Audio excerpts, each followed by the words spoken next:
محفوظ اور مضبوط جگہ میں تھے جہاں پر دنیا کی یہ یعنی خراب قسم کی مسموم ہوائیں نہیں پہنچتی تھی، بالکل محفوظ تھی۔ اب اسی پیٹ میں ماں ہماری اماں کھانا بھی کھاتی ہے تو کیا سبزی ترکاری وہاں پر جاتا ہے؟ نہیں جاتا ہے۔ پھر بچنے کے بعد کچھ پخانہ بنتا ہے تو کیا اس پخانہ سے بچہ لت پت ہوتا ہے؟ نہیں ہوتا ہے۔ کیا محفوظ بنا کے رکھا اللہ تعالیٰ، تو محفوظ تھے جہاں کسی قسم کی ہوائیں نہیں پہنچتی تھی، ڈائریا نہیں پہنچتا تھا، کورونا نہیں پہنچتا تھا، ملیریا نہیں پہنچتا تھا، بالکل محفوظ تھے آپ۔ اب ہم دنیا میں آئے اور بالکل ہم نازک بنے، کوئی بھی ہوا چلے تو فوراً سردی لگ جائے، کورونا والی ہوا چلے تو کورونا ہو جائے اور مختلف طرح کی بیماریاں ہو جائے، تو اللہ تعالیٰ نے ہمیں وہ پلا دیا، بوسٹر پلا دیا، ویکسین پلا دیا۔ اللہ نے کیا سسٹم تیار کیا، ویکسین اور بوسٹر کس لیے استعمال کرتے ہیں؟ انسان کے بدن میں قوت مدافعت پیدا کرنے کے لیے، تو طاقت آ جائے کہ وہ بیماری اگر آئے تو ہم برداشت کر لیں، اس لیے اس کو لگا دیں۔ تو اللہ تعالیٰ نے ہماری اماں کی چھاتی سے کورونا اور مختلف طرح کی بیماریوں سے بچانے کے لیے بچے کو بوسٹر اور ویکسین پلا دے۔ کیا شروع میں جب بچہ پیدا ہوتا ہے تو ہماری اماں کی چھاتی سے گاڑھا پیلا دودھ نکلتا ہے، گاڑھا پیلا دودھ، ہمیشہ نہیں ہوتا۔ پہلے زمانے میں جب تحقیق نہیں تھی تو لوگ اس کو نچوڑ نچوڑ کو پھینک دیتے تھے، لیکن اب ریڈی ٹی وی اور مختلف چیزوں میں اس کا پرچار آتا ہے کہ ماں کی چھاتی سے نکلنے والا گاڑھا پیلا دودھ بچے کے لیے امرت ہے۔ اللہ تعالیٰ نے وہ پلایا، کمال کی بات۔ اللہ رب العالمین نے آخر میں اسی آیت میں کہا کہ کیا بہترین پیدا کرنے والا ہے اللہ رب العالمین۔ پھر کیا کیا؟ اب ہم ماں کی چھاتی میں منہ لگا کر کیا کریں گے؟ دودھ پیئیں گے۔ ہم بہت نازک ہیں، چپ چپ کا مربع، ایک چڑیا کی طرح دودھ پیتے ہوئے۔ اب اللہ رب العالمین نے کیا انتظام کیا، واقعی انسان سوچے تو مبہوت ہو جائے اور اللہ والا ہو کے رہ جائے۔ آپ کے تلیانہ میں گائے ہے، کسی نے دیکھا گائے؟ دیکھے نا گائے؟ ارے گائے نہیں، گائے کی تو بھینس تو دیکھے ہوں گے، گوالا کو دودھ ہوتے دیکھے ہوں گے۔ جب ایک بانٹ سے دودھ نچوڑتا ہے تو ایک سوراخ سے چھر سے دودھ آتا ہے، پھر دوسرے سے چھر سے دودھ آتا ہے تیز۔ یا آپ غسل خانہ کو سمجھ لیجیے، آپ کے جو غسل خانہ ہے، باتھ روم، آپ ٹوٹی لگائے ہیں، اگر صرف ٹوٹی لگی ہو آپ جب کھولیں گے تو چھت چھت پانی آئے عجیب، لیکن اسی میں ساور لگا دیں تو نرم ہو کر آئے گا۔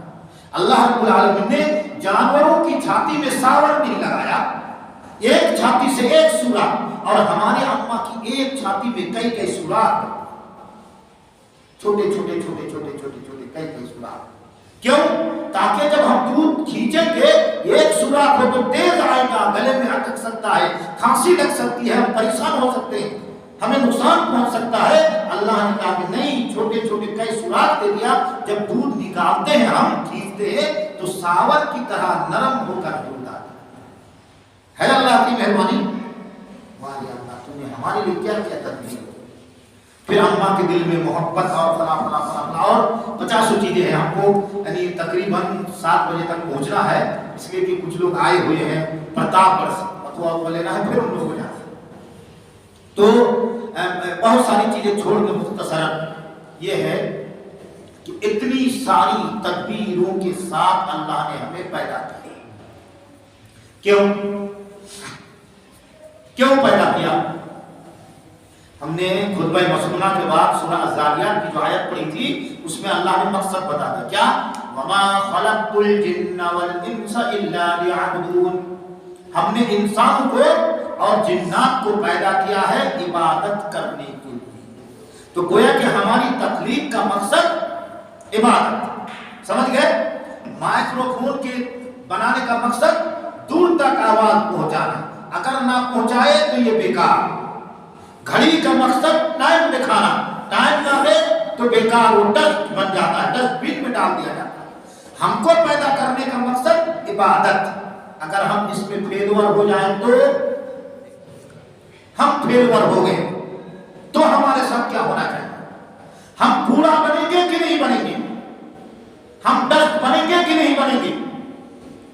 ہم بالکل تنہا پھینک دیے جائیں گے، ہمیں کوئی پوچھنے والا نہیں، اس لیے کہ ہم ڈسٹ بن گئے۔